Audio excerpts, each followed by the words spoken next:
Kurnow. Today I want to talk a little bit about unwelcome advice and how to defend your creative vision. Now I want to preface this by saying that for the most part, I think that people are really trying to be helpful when they give advice. Either they've been in a situation that I'm going through and they want to save me some suffering, or they might be particularly knowledgeable about a topic and want to share that knowledge with me. But sometimes I think there are gray areas involved, both in advice giving and advice receiving, that have to do with personality and character, and maybe even with personality and character flaws. Now, I have to admit that I am not the world's greatest advice receiver. It's not because I'm particularly rebellious or stubborn, but because I am particularly stubbornly and rebelliously independent. And I like to figure things out for myself. Now, I've pretty much always been that way, but I was also very shy when I was young, and I didn't like to ask questions in front of the class at school. And so I pretty much had to figure things out on my own. And if I did need help, eventually I would go ask for advice, but I would always do it privately, one-on-one, where I would be more comfortable in the situation. Well, that story points out two of the flaws that I have had as an advice giver. The first being that I have given advice when it wasn't asked for.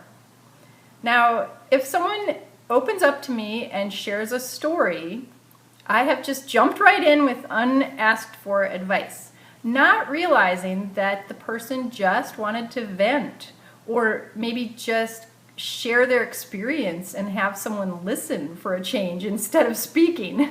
And so now I know, wait until the person asks for advice before giving it. And the second thing that I have done that is wrong is I have not always given advice privately. So if I was out in a crowd and somebody shared a story about a problem that they were having, I jumped right in with my unasked for advice and spouted it out right there in public in front of everybody, which maybe wasn't very sensitive of me. And now I know that if somebody does ask for advice, I should give it to the person in private and not embarrass them out in public. Okay, well, those are advice-giving mistakes that I have made and that anybody could make. And there's really no harm meant in those. Yes, they were uncomfortable situations, but it was never anyone's intention to hurt anybody else. But sometimes I think that someone does try to impose their will or their creative vision onto someone else.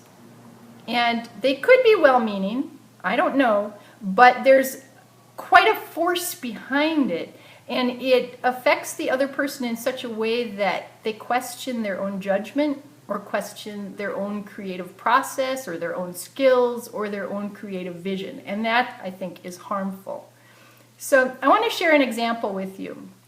I went to the antiques sale and I bought these really nice Dresden plate blocks. And they're very pretty, and I had this creative idea in mind where I would put dark blue sashing in between the blocks and then buy a border, maybe a border print with a large scale design, or maybe just a plain colored fabric with kind of a texture to it that would coordinate with the navy blue. I wasn't sure what, but I knew I would know it when I saw it. So I went to the fabric store, and unfortunately nothing jumped right out at me. So I spent a lot of time going back and forth, up and down the aisles. And one of the employees at the store came up to me and said, "Oh, what a pretty quilt top." And I happened to be holding a large scale print in my hand and was kind of checking it out against the quilt. And she said, "Oh, that's completely wrong. It's too big of a print, and the quilt has a lot of little prints in it, so you need a small print." And she started just pulling fabrics out and showing them to me. And I was trying to be polite, and so I just kind of said, "Well, that one's got more white in it than I wanted, or and the quilt has cream color, and or there's too much red, or whatever. It's too modern of a print, and I wanted something a little more vintage, or I tried to kind of politely give her the idea that I was going in a different direction. Well, she persisted. Even up to the time when I was in line getting some other fabric cut, she kept bringing me fabrics and trying to tell me, what I should do.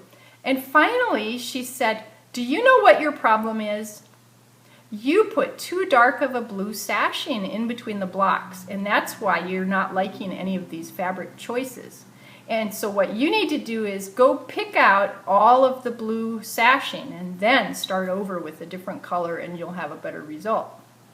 Well, my first reaction was, no, my problem is that there's not a big enough selection here.